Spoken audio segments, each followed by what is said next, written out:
Thank you very much for the honor to present here for the World Day of Ezra. And I was asked by my good friend Nuala Lucas to give a little bit of an overview of the literature, which I found very interesting in the last couple of years.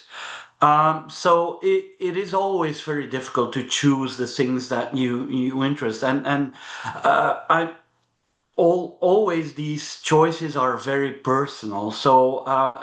And probably my list will be completely different than other people's list, but I will explain you why I chose these particular articles. So first off, I would like to start with a nice editorial by Graham MacLeod and Michael Reina. I have a huge admiration for both these guys. I am a clinical scientist, but to be honest, these guys are really fantastic basic and clinical scientists, and they have in 2024 they produced an editorial about nerve block, nerve damage, and fluid injection pressure. Overturning the myth. It was a hugely interesting editorial, which has changed my practice. And I always use neurostimulation, but never have used pressure monitoring. And now I'm pretty certain that it wasn't needed either.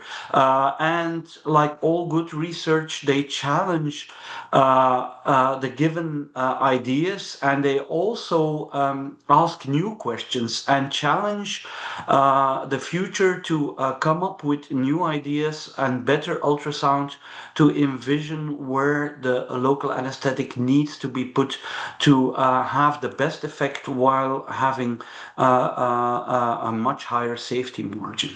So this concludes my first paper. The second paper is a paper which just was published in November last year, and it is very interesting because it looks at the association of peripheral nerve blocks with increased postoperative pain and opioid use in orthopedic surgery. It is, although it is a retrospective cohort study, and you know retrospective data always has some bias.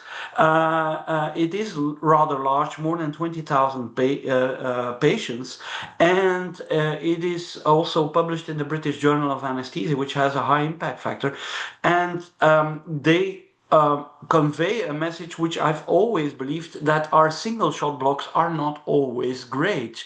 So I think that single shot blocks can lead to rebound pain, whether that is a physiological thing or just a not good management of multimodal. That's of course another question, but it challenges again the idea that you are very good off with your single shot block and your patient is good at the PACU, but don't care what happens on the wards. No, you have to or use catheters or use repeat blocks or make your multimodal transitional pain service perfect. So it's a very interesting, thought-provoking retrospective cohort study. And in that same message, I'm still completely in awe by the epidural analgesia during labor and severe maternal morbidity population-based study by Rachel Kearns and colleagues. This was a fantastic publication looking at 500,000 and more labor patients in the UK, and showing that there was a decreased maternal morbidity up to 35% when patients had epidural analgesia. Now, again, it is of course retrospective data, and probably it doesn't really mean that the epidural leads to to less severe maternal morbidity, but that looking at your patient and observing your patient is much better than not observing your patient. And it's a little bit the same as I published an editorial a couple of years ago on IRAPM. And I always said that looking at your patient is a good thing. And it's also very important in regional anesthesia. And probably looking at your patient in makes the whole process so much more safe.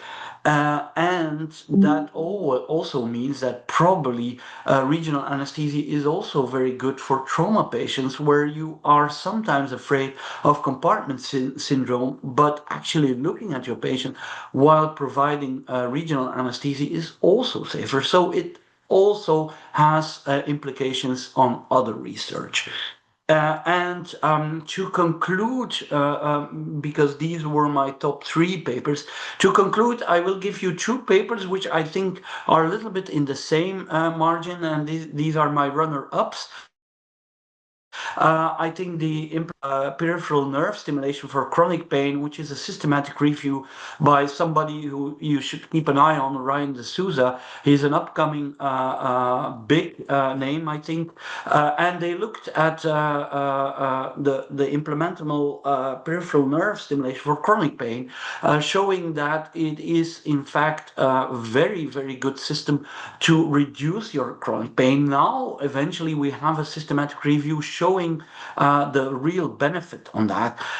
And in the same light, I would say the percutaneous analgesic device enabling both local anesthetic delivery and electric stimulation by Brian Ilfeld and Sanjay, who developed the catheter, is actually, because the other paper is on chronic pain, is actually the idea of using it for acute pain, which is more in my interest. So I think these papers show the future, and I think electrical stimulation is the future, and I'm very, very interested in more research on these things. And I have to keep it short. And I think actually keeping it short is sometimes also much more comprehensive. And you will have the QR codes here. And please, all these articles which I now discussed are actually free of access, and the QR codes show you the link to where you can see them.